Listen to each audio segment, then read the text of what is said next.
Have you ever looked into someone's eyes and seen a storm burning behind them? A fire that wasn't lit by any hand in this world but passed down unasked for, a birthright of ash and ember. That's what it means to be a tiefling. Born with horns and tails, with skin like bruised velvet and eyes like molten gold, tieflings carry the mark of the hells in their very blood. Some call them cursed, others call them touched. But whatever name the world gives them, one truth remains. They did not ask for this, and yet it is theirs. The children of devils, the orphans of prophecy, the wanderers, the witches, the unwanted. This is the tale of those who were born into suspicion, fear, and hatred, and still dared to become more. Some tieflings run from what they are. Others embrace it. A few rise above it. Many fall beneath it. But every one of them burns with the possibility of becoming something new. So tonight, we follow the scent of brimstone and broken chains. We'll walk through history, through fire, through the dreams and nightmares of those who bear the infernal bloodline. We'll explore their pain, their beauty, their power, and their fight for something many never thought they deserved. A place in the world. And if this journey sparks something in you, if you've ever felt out of place, or out of time, or born into a story you didn't choose, then this tale is for you. Before we begin, don't forget to like and subscribe. There are more stories waiting in the dark, each one stranger and deeper than the last. Now, let's talk about tieflings. No one is born a tiefling by accident. Theirs is a legacy of deals and desperation. A lineage written not in ink, but in infernal fire, somewhere in their family tree, maybe yesterday, maybe 1,000 years ago, someone made a pact, a promise, a prayer to something that should never have answered. And it did. That answer came with a smile, with a gift, with a cost. And that cost was blood. Tieflings are the echo of those bargains. The living reminders of what happens when mortals reach into hell and pull something back. Their infernal traits, horns, tails, strange-colored skin, and burning eyes aren't mutations. They're heritage. They're the visible scars of an invisible inheritance.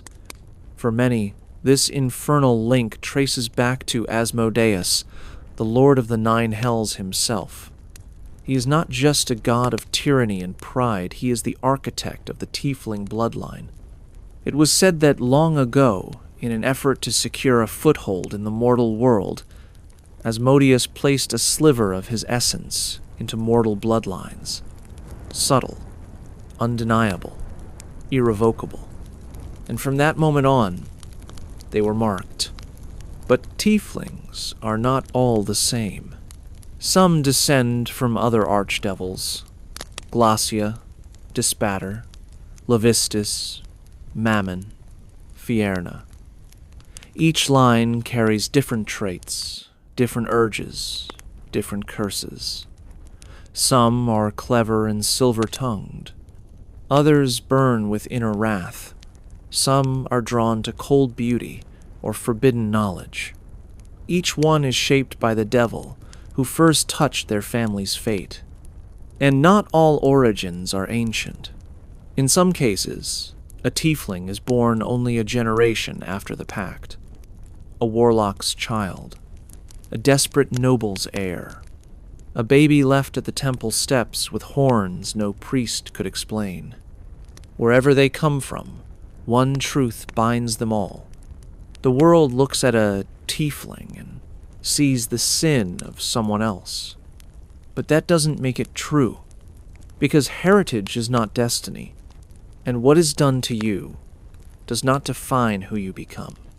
You can't hide what you are when it walks with you. Tieflings don't get to choose how the world sees them.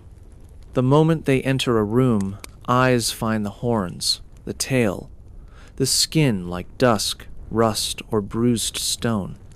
The eyes' solid color, no whites glowing faintly like banked coals or moonlit amethyst. Some try to cover it up, wrap their tails around their waist, file down the horns, wear hoods that never come down, even in the summer heat, but no disguise ever lasts forever. Sooner or later, someone sees, and when they do, their expression changes. Because a tiefling's appearance doesn't just set them apart, it accuses them. Every detail whispers, "Not from here, not safe, not human," and that's the irony. Tieflings are human mostly. Their blood is mortal. Their hearts beat like anyone else's. But their bodies bear the fingerprints of the hells. Some have skin in shades of crimson, violet, or slate. Others look nearly human until the light hits just right, revealing subtle patterns across their flesh scales, shifting shadows, infernal runes that seem to rise and fade like breath on glass. Their horns vary wildly, sweeping back like a ram's, spiraling upward, curling low like a crown of thorns. Their tails are prehensile and expressive, twitching when they lie, curling when they think, snapping when they're angry. Some tieflings even have fangs, clawed fingers, forked tongues. The traits are unpredictable, even within the same family. One sibling may look entirely human. The other may look like something summoned in a ritual gone wrong. And that's the part no one talks about: the envy, the fear, the way people assume that beauty and normalcy mean safety, and how easily that illusion shatters when the tiefling smiles just a little too slowly. Their appearance is a burden they didn't choose, but it's also a mirror for others and for themselves. Because eventually, every tiefling has to answer one question: am I what they see? Or something else entirely? Before a tiefling says a word, the world has already made up its mind. A merchant sees horns and watches their coin purse. A guard sees glowing eyes and grips their weapon tighter. A priest sees a tail and reaches for the nearest holy symbol. Suspicion isn't something tieflings earn, it's something they inherit. Because in the stories people tell, devils never change. And anything that carries their blood must be just like them. It doesn't matter how kind the tiefling is, how long they've lived in the town, how many fires they've put out, or sick children they've saved. For many, one glance is enough to judge. It's not always hatred. Sometimes it's just discomfort. The way conversations pause when a tiefling enters the room.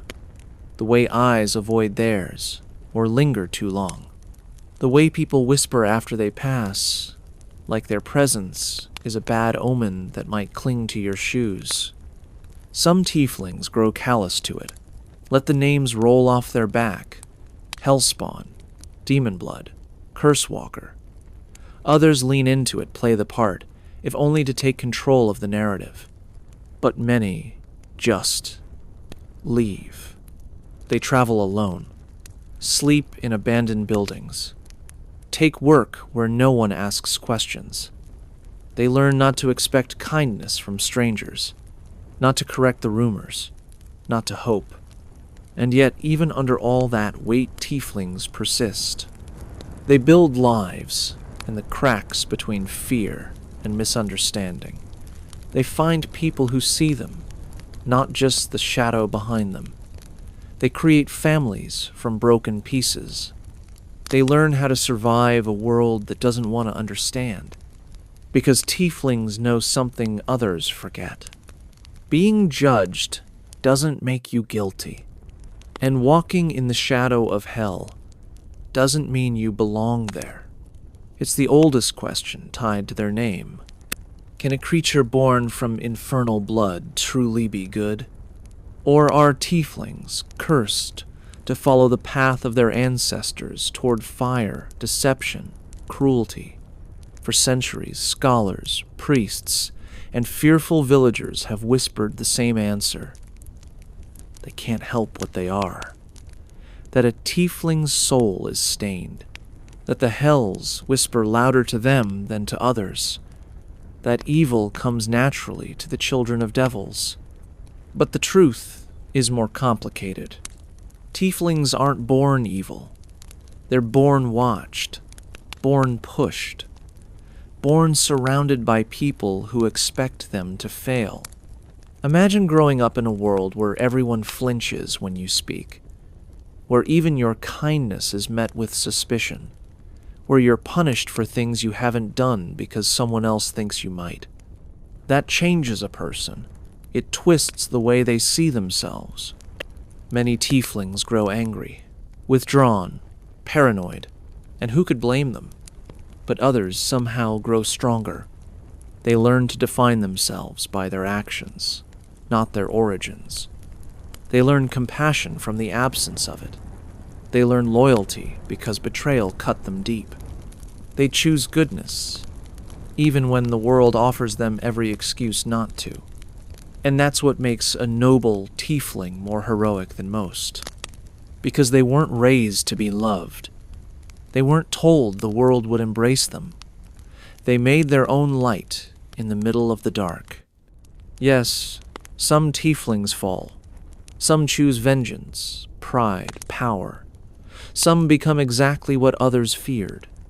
But others become the thing no one saw coming. The protector, the guide, the rebel who breaks the cycle. So are tieflings born evil? No. But many are forged in hardship, and what comes out of the fire depends on what they choose to be. Some people are born into quiet stories. Stories where paths are laid out for them clean, simple, expected. But a tiefling's story starts like a riddle written in ash, one that everyone else claims to already understand. You'll become a warlock. You'll betray your friends. You'll burn down everything you touch. That's the script, the prophecy, the lie whispered from birth.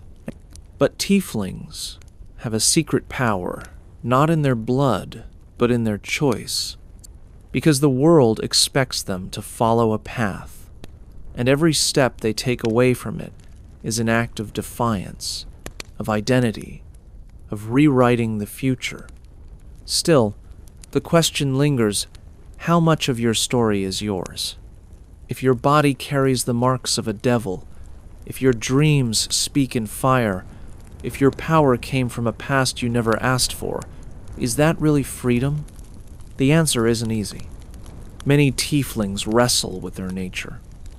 Some feel drawn to darker things, not because they want to, but because it's familiar, because it's easier to lean into the mask than to take it off. Others reject everything infernal, trying to erase the hellfire from their veins, to run from who they are. But most live in between. They know they're not defined by fate, but they also know the path isn't smooth. They stumble. They fall. They make mistakes that echo louder because of who they are. And still, they get up. They choose again. In a world that says, "You were made for this," tieflings answer, "I make myself." That's not just strength. That's freedom. Because fate may write the first lines of your story, but free will decides the ending. And tieflings? They don't follow stories. They break them. In most cultures, a name is a gift, given at birth, spoken with hope, a promise of belonging.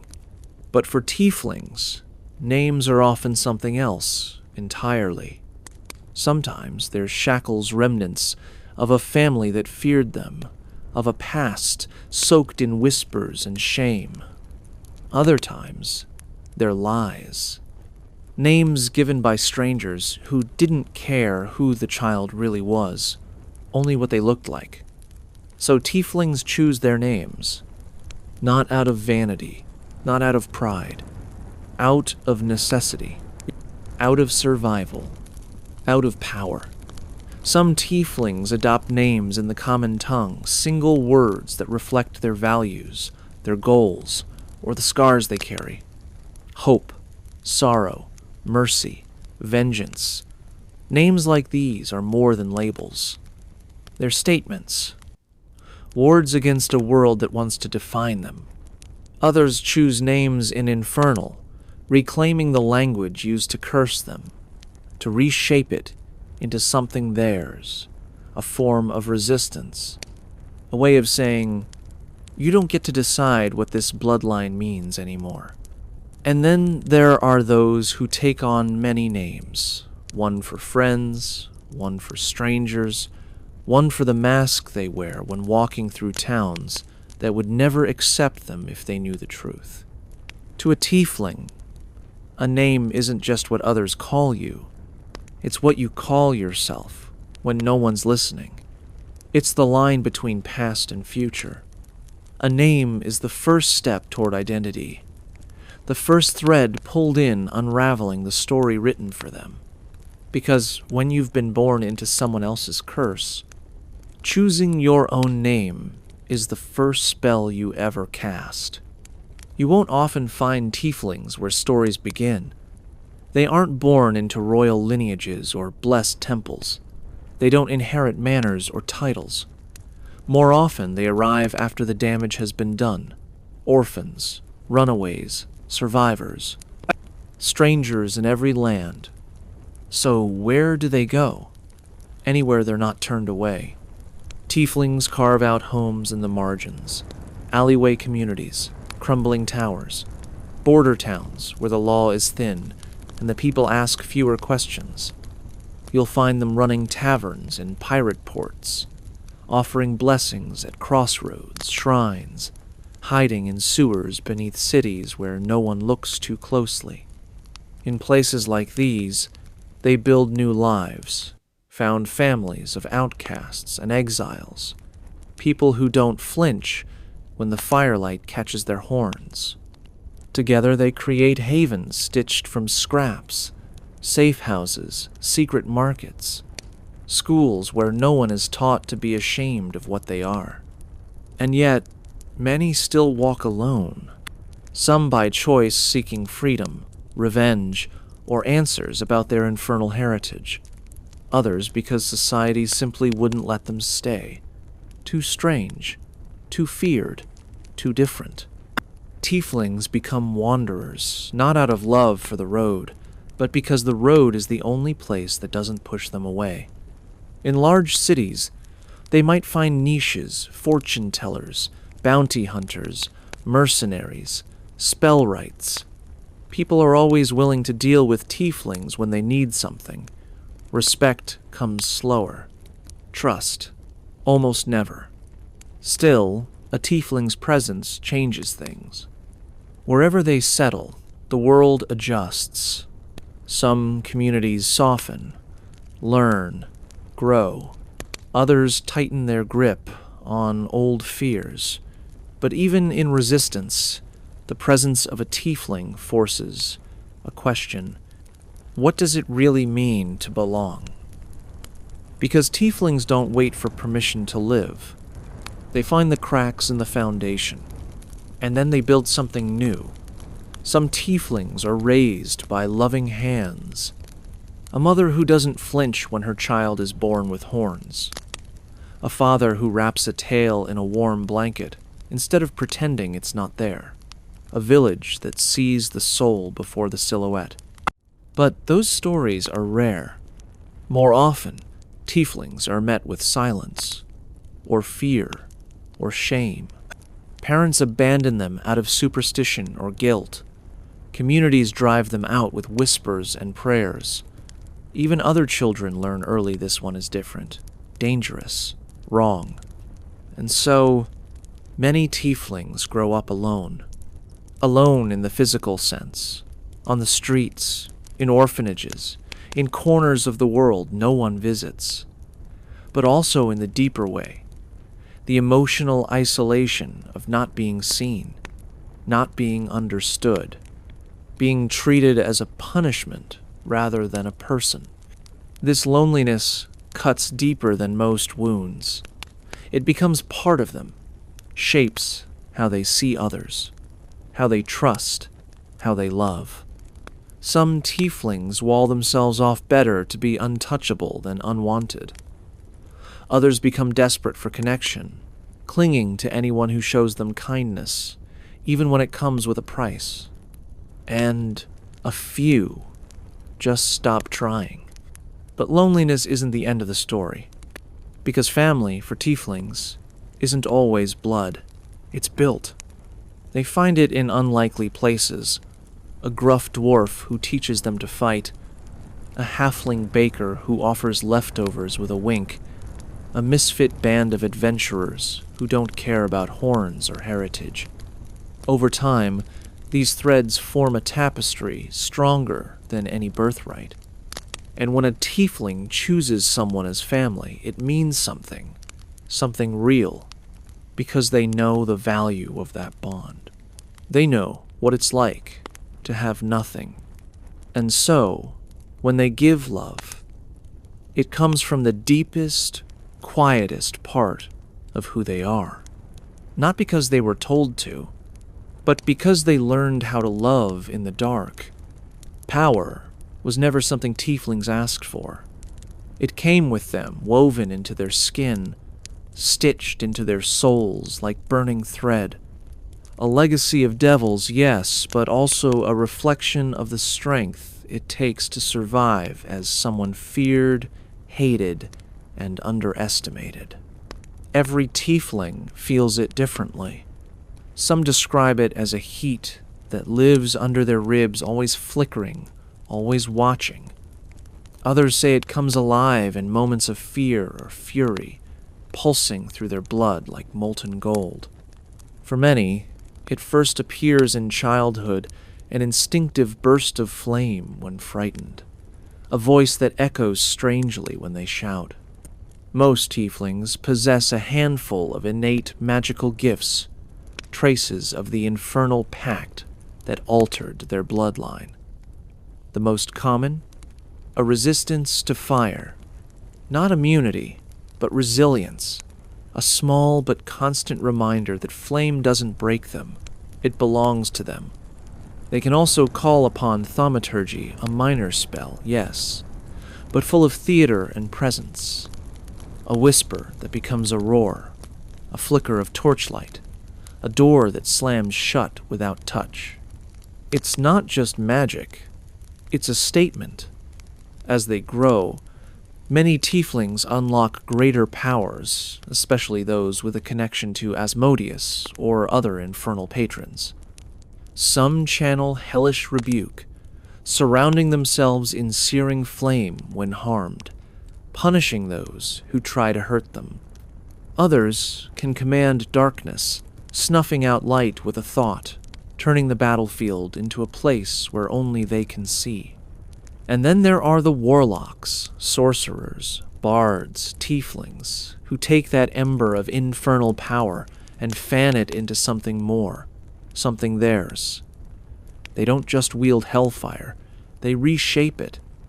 But not every tiefling uses their power for destruction. Some use it to protect, to shield, to heal what others would let burn. Because that's the truth of infernal power. It doesn't define who you are. It reveals who you choose to be. And for a tiefling, choosing matters more than most. Because everything about them was meant to burn. But they learned how to carry the fire. Not all tieflings walk with the same fire.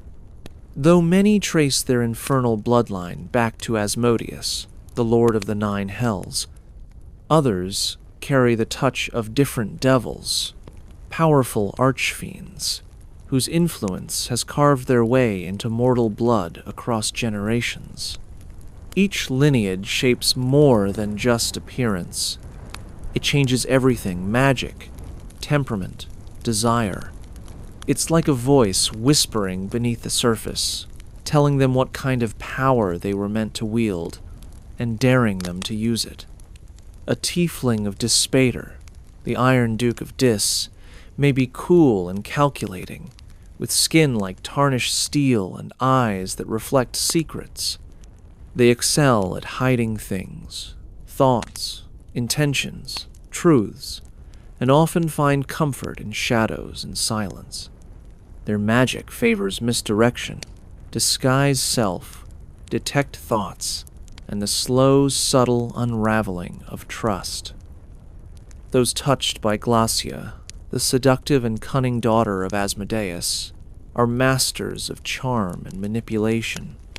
With beauty like a dagger and wit twice as sharp, these tieflings often struggle with the blurred line between control and connection. Their spells lean toward illusions, enchantments, and social domination. Mammon's children reflect his greed. Their skin gleams like coin, golden, coppery, or even green. They can sense opportunities, manipulate wealth, and often find themselves obsessed with ownership of things, of power, of people. Their magic is transactional, favoring spells like Mage Hand and Tensor's Floating Disc, useful tools in a world they intend to reshape for profit. Those born of Levistus, frozen traitor of Stygia, walk with the chill of regret. These tieflings carry the weight of old wounds, whether theirs or their ancestors. Their demeanor is often cold, reserved, or sorrowful. Their magic includes Ray of Frost and the haunting armor of Agathis. Pain becomes their armor. Zariel's descendants are born for battle. Once an angel, now a warlord of Avernus, her blood gives rise to tieflings who burn with righteous fury. These are the paladins and zealots who charge into danger not to save, but to end. Their spells fuel vengeance, searing smite, thaumaturgy, branding smite. Tieflings of Fianna are charismatic and intense, with passions that burn too hot to contain. They dominate with presence, voice, and emotion. Their magic helps them control rooms, hearts, and minds. But their greatest strength and their greatest danger is how easily they inspire devotion and how easily they crave it. Then there are the Tieflings of Balzabul, the Lord of Lies. These are the whisperers, the puppet masters, the ones who spin deception like silk. They see every conversation as a battlefield, and every truth as something to be twisted. Their powers include vicious mockery and disguised self, weapons honed not on blades, but on doubt. Each of these lineages carries potential and danger. They do not command the tiefling to become something, but they offer it, tempt it, whisper it, day after day. And the question remains, will the tiefling answer, or write a story that even devils didn't see coming? Not every tiefling burns with infernal fire. Some shine. Rare as a falling star, there are those born with tiefling features, horns, tails, glowing eyes, but whose power feels different, warmer, lighter. Their presence unsettles not because it reeks of hell, but because it doesn't. Some call them celestial tieflings. Others don't believe they exist at all. But they do. They are the result of tangled bloodlines, wild magic, divine intervention or punishment, twisted into a blessing. In some cases, a fiendish bloodline is altered by generations of divine influence, a paladin's lineage, a cleric's miracle, a god's mercy cutting through a devil's curse. The result? A tiefling born not with fire in their veins, but with radiance. Their eyes gleam like sunlight on glass. Their aura soothes instead of scorches. Some heal with a touch, calm, a frightened crowd with a word, or see visions, sent not from the 9 hells, but from the upper planes. They might wield spells like sacred flame or cure wounds, or be drawn to oaths of redemption instead of vengeance. But make no mistake, their lives are no easier. In fact, they often suffer more, because they don't fit anywhere. To humans and elves, they still look like devils, still wrong, still feared. But to other tieflings, they feel off, too soft, too strange. A reminder that even within outcasts, there are outliers. They walk alone not because of evil, but because of expectation. The world doesn't know what to make of something that looks infernal, but acts divine. And many of them perhaps most struggle with that identity. Are they mistakes, miracles, symbols of hope, warnings? Some embrace their gifts and become healers, visionaries, protectors of the weak. Others fall into despair, rejected by both the heavens and the hells. And some choose to walk a middle road, to be neither angel nor devil, but something new, something the world wasn't ready for. Because whether they burn or glow, tieflings were never meant to be simple. They are the space between stories, the contradiction made flesh. Tieflings are shaped by more than just their blood. They're shaped by how the world responds to it. No 2 regions treat tieflings the same. In some lands, they're hunted, in others, tolerated, and in a rare few, respected. But everywhere, their presence is noticed, and so tieflings learn to adapt, to survive, to become what their environment demands of them. In strict theocracies, tieflings grow in secret, raised behind locked doors, hidden under illusion spells, taught to speak softly and bow their heads. They become masters of silence, of making themselves small, or, in some cases, of learning exactly how to use the church's own rules against it. In harsh, mercantile cities, tieflings lean into their exotic nature, turning fear into mystique, suspicion into intrigue. They become information brokers, performers, poisoners, merchants of secrets, because if you're already seen as dangerous, you might as well profit from it. In the barbarian clans of the Wildlands, a tiefling's infernal traits may be seen as a mark of strength. A child with red skin and horned brow might be raised as a war, leader's heir, a symbol of power from the gods feared. Yes, but revered too. In such cultures, their curse becomes a blessing. Some isolated villages, untouched by war or doctrine, know nothing of tieflings and treat them like anyone else. And in those rare places, tieflings grow differently, without shame, without apology. They laugh louder, trust faster, shine brighter, and they often become the strongest voices for change when the world catches up to them.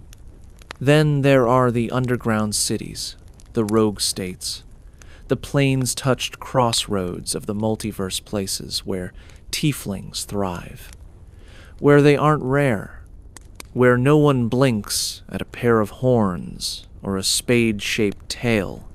In these melting pots, tieflings develop cultures of their own, languages, songs, tattoos with meanings only other tieflings know, street codes, founding myths. In time, some even build nations, places where the old gods hold no sway, and the devils aren't feared because no one here is afraid of fire anymore. Because culture cuts both ways. It shapes the tiefling, but the tiefling, in turn, shapes the culture. They challenge prejudice, break tradition, reforge entire communities by simply existing. And whether the world accepts them or not, the world is changed by them. Faith is a heavy thing in the hands of someone born damned. For Tieflings, religion is never simple. It's never passive.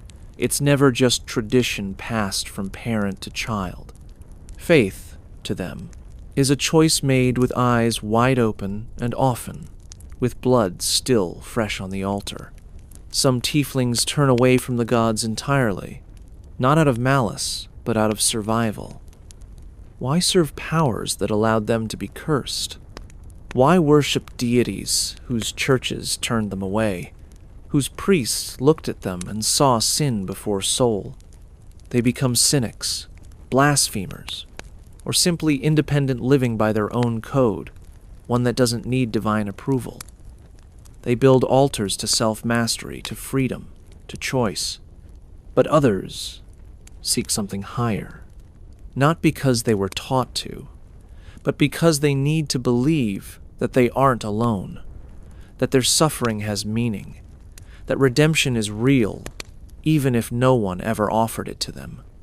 Some Tieflings find peace in the teachings of gods like Ilmater, who honors endurance and suffering, or Lyra, who brings joy to the joyless, or Timora, who blesses the daring, no matter where they came from. But even in devotion, Tieflings are different. Their worship is often louder, fiercer, more raw. It's not polite prayers in polished temples. It's whispered oaths at midnight, offerings made with shaking hands, forgiveness begged through clenched teeth. And for some, religion becomes rebellion. Tieflings who pledge themselves to good gods often do so, not out of piety, but as a challenge. A middle finger raised toward the hells that spawn them. They become clerics and paladins who burn infernal symbols from sacred texts, who wield holy fire not to preach, but to purge. They wear their scars like scripture, their horns like halos. They don't just serve their gods, they test them. And then there are the few who go back to the source. Tieflings who embrace Asmodeus, or other archdevils, who claim their curse as blessing, who say, if the world wants to see a devil in me, then I'll become one they can't forget. Not because they are evil, but because they are tired of begging, of apologizing, of being unseen. Faith, for Tieflings, is rarely clean. It is tangled, wounded, earned. But when it burns brighter than most. When a Tiefling picks up a blade, a spell, or a sacred vow, they're not just learning a trade. They're claiming something. Because for Tieflings, power isn't about prestige. It's about survival, about control, about making sure no one ever chains them again, not the world, not their past, not even their own bloodline. Some become warlocks, drawn to the echoes of their infernal heritage. A pact feels familiar. A voice in the dark isn't frightening, it's expected.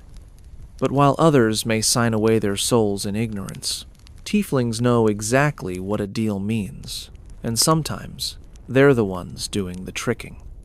Others walk the path of the sorcerer, their magic, a birthright, raw and unpredictable. Infernal blood sings through their veins, bursting forth in flame and shadow. They don't study, they burn.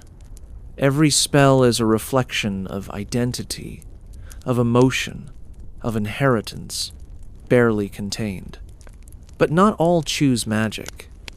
Many Tieflings become rogues, silent, watchful, underestimated.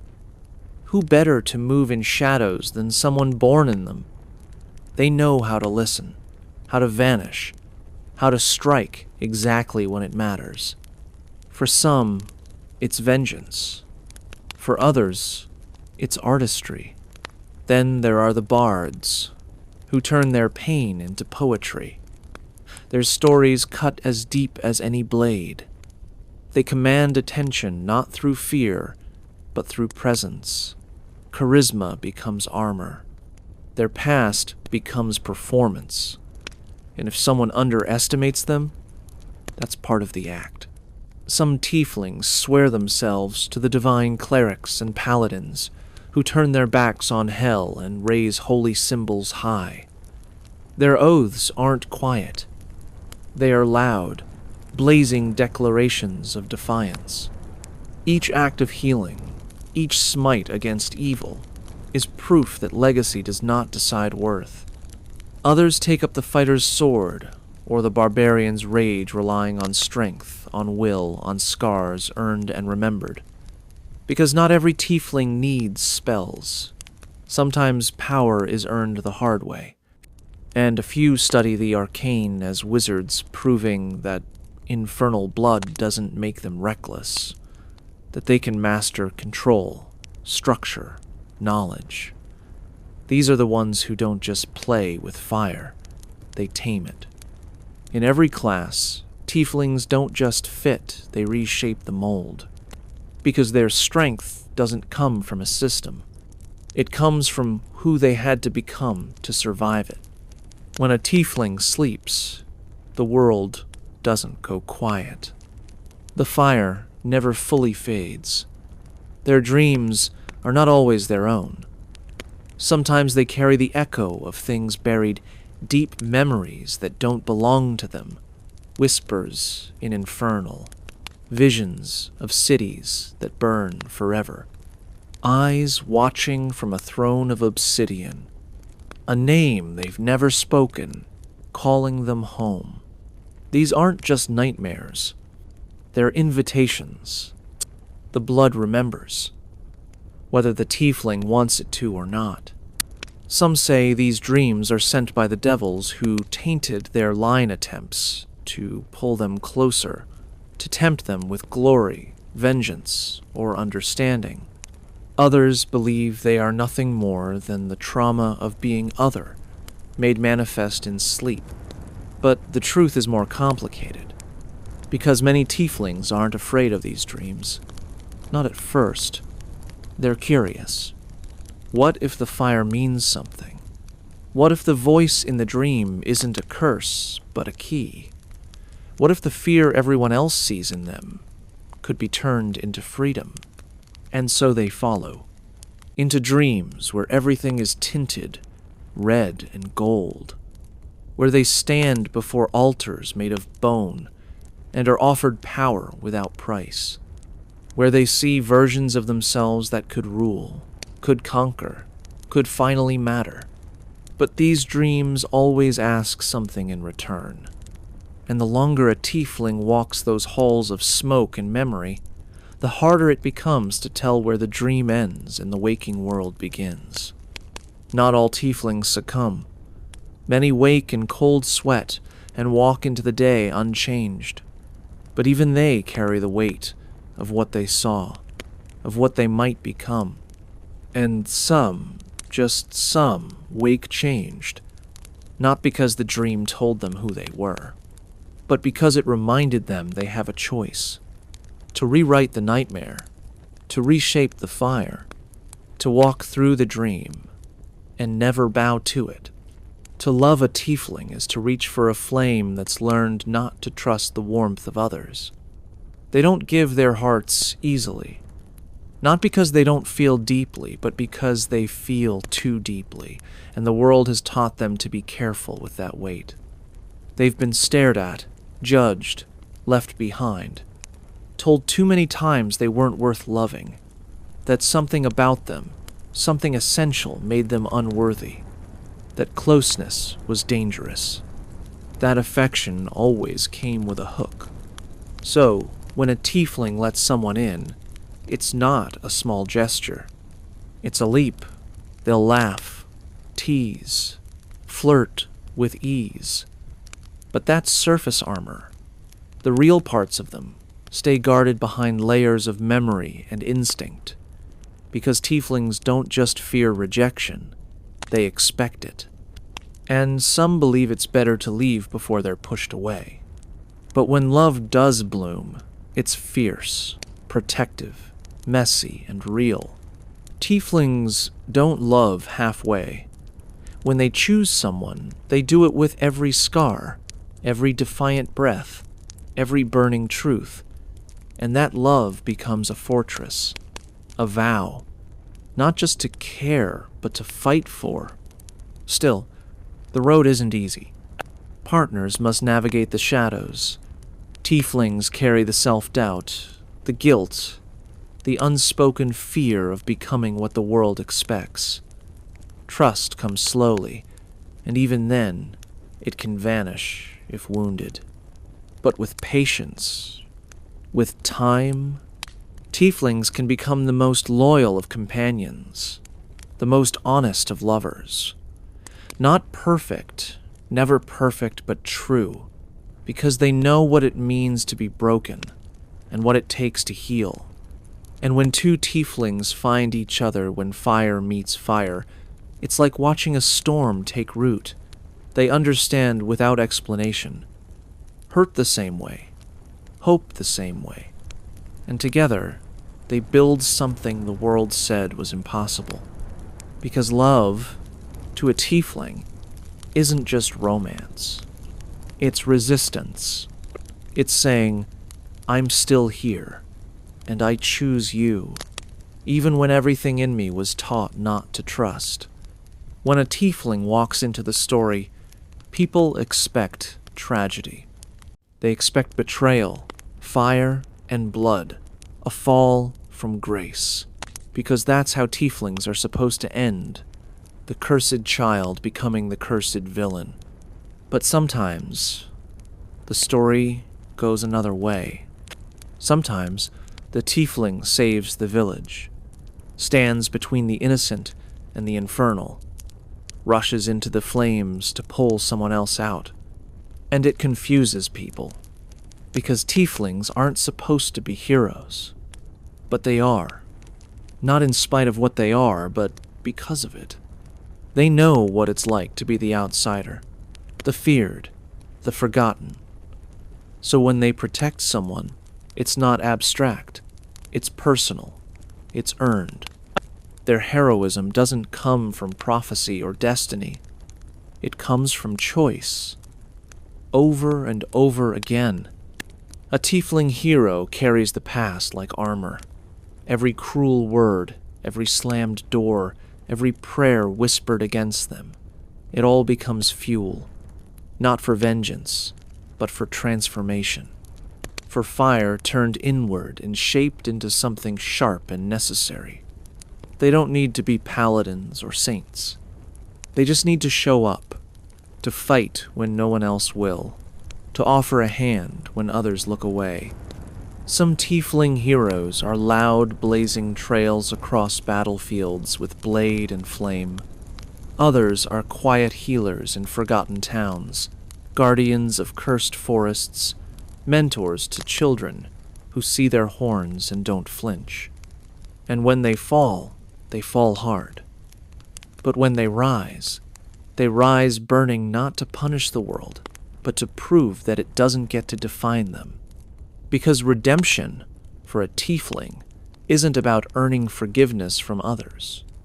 It's about proving to themselves that they were never the villain the world wanted them to be. And in that light, they shine brighter than anyone ever expected. Not every Tiefling chooses to rise. Some fall quietly, slowly, with no one noticing until it's far too late.